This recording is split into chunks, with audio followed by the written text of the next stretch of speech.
100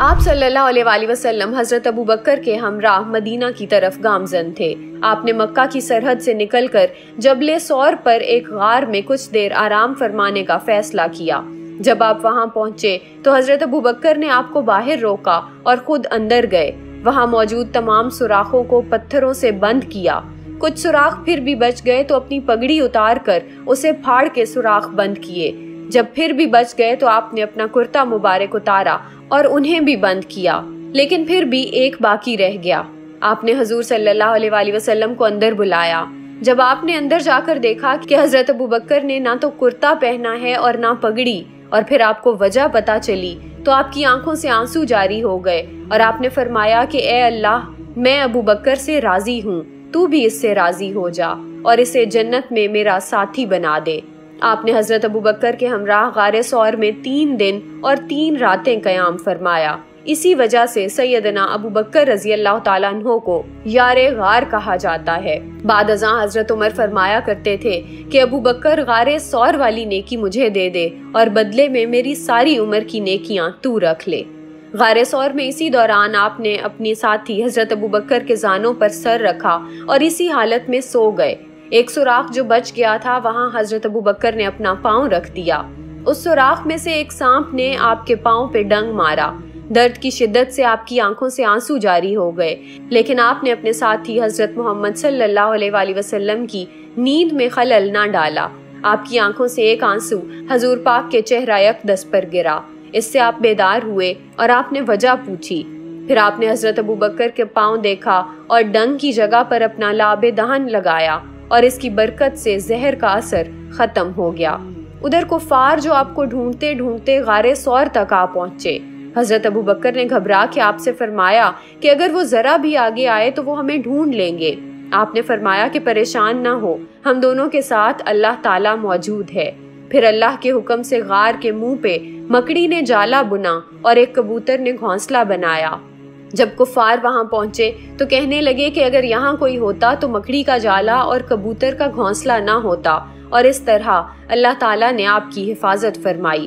پھر آپ دونوں نے ساحل کے راستے مدینہ جانے کا سفر دوبارہ شروع کیا۔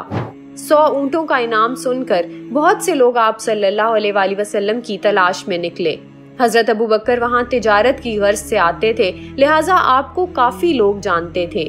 جب کوئی آپ سے پوچھتا کہ اے ابو بکر یہ ساتھ کون ہے تو آپ فرماتے کہ یہ میرے راہبر ہیں۔ سراقہ بن مالک نامی ایک شخص جنہوں نے بعد میں اسلام قبول کیا، انہوں نے بھی انعام کی خبر سنی۔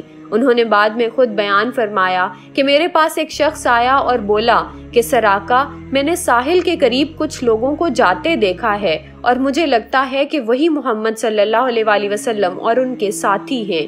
میں گھر آیا اور میں نے اپنی باندی سے کہا کہ میری گھوڑی لے کر گھاٹی میں پہنچو۔ میں نے اپنا نیزہ نکالا اور چھپ کر وہاں جا پہنچا، اس سے اپنی گھوڑی لی اور اسی طرف روانہ ہو گیا۔ جب میں ان لوگوں سے کچھ ہی فاصلے پر تھا تو میری گھوڑی نے ٹھوکر کھائی اور گر گئی، میں بھی نیچے گرا۔ میں نے کچھ فال کے تیر نکالے اور ان سے مدد چاہی کہ مجھے آگے بڑھنا چاہیے یا نہیں۔ فال میں انکار نکلا، لیکن انعام کے لالچ میں نے پھر بھی سفر دوبارہ شروع کر دیا۔ جب میں آپ صلی اللہ علیہ وآلہ وسلم کے بہت قریب پہنچا تو مجھے قرآن کی تلاوت کی آواز آئی۔ میں نے کہا کہ آپ میری طرف دیکھیے، میں آپ کو کوئی نقصان نہیں پہنچاؤں گا۔ تب آپ صلی اللہ علیہ وآلہ وسلم نے پیچھے مڑ کے دیکھا اور حضرت ابو بکر سے فرمایا کہ اس سے پوچھو کہ یہ کیا چاہتا ہے۔ تو میں نے جواب دیا کہ میں آپ کو کوئی نقصان نہیں پہنچاؤں گا، لیکن میں پھر بھی آگے بڑھا تو میری گھوڑی کی ٹانگیں زمین میں دھنس گئیں۔ میں نے کہا کہ آپ میرے لیے دعا فرمائیں، میں آپ کا پیچھا نہیں کروں گا۔ آپ صلی اللہ علیہ وآلہ وسلم نے دعا فرمائی اور میری گھوڑی کی ٹانگیں زمین سے نکل آئیں، لیکن میں پھر بھی انعام کے لالچ میں آگے بڑھا۔ اسی طرح روایت کے مطابق آپ نے کئی دفعہ وعدہ خلافی کی اور بالآخر ہار مان کر واپس مڑے۔ تو آپ صلی اللہ علیہ وآلہ وسلم نے فرمایا کہ اے سراقہ، اس وقت تیرا کیا حال ہوگا جب تجھے کسرا بادشاہ کے کنگن پہنائے جائیں گے۔ یہ بات میرے لیے بہت حیران کن تھی، لیکن آپ کی یہ پیشن گوئی بعد ازاں سچ ثابت ہوئی۔ سراقہ بن مالک نے حنین کے بعد آپ صلی اللہ علیہ وآلہ وسلم کے ہاتھ اسلام قبول کیا۔ حضرت عمر رضی اللہ تعالیٰ عنہ کے زمانے میں جب اسلام کو کئی فتوحات نصیب ہوئیں تو اسی سلسلے میں کسرا کے بادشاہ کو بھی شکست ہوئی اور مال غنیمت میں جو سامان آیا اس میں سے مجھے کسرا کے بادشاہ کے کنگن ملے۔ خیر آپ جب حضور پاک صلی اللہ علیہ وآلہ وسلم سے معافی مانگ کر واپس مڑے تو راستے میں ملنے والے کئی لوگوں کو آپ نے یہی کہا کہ آگے جانے کا کوئی فائدہ نہیں، کیونکہ میں وہیں سے آ رہا ہوں اور وہاں کوئی نہیں ہے۔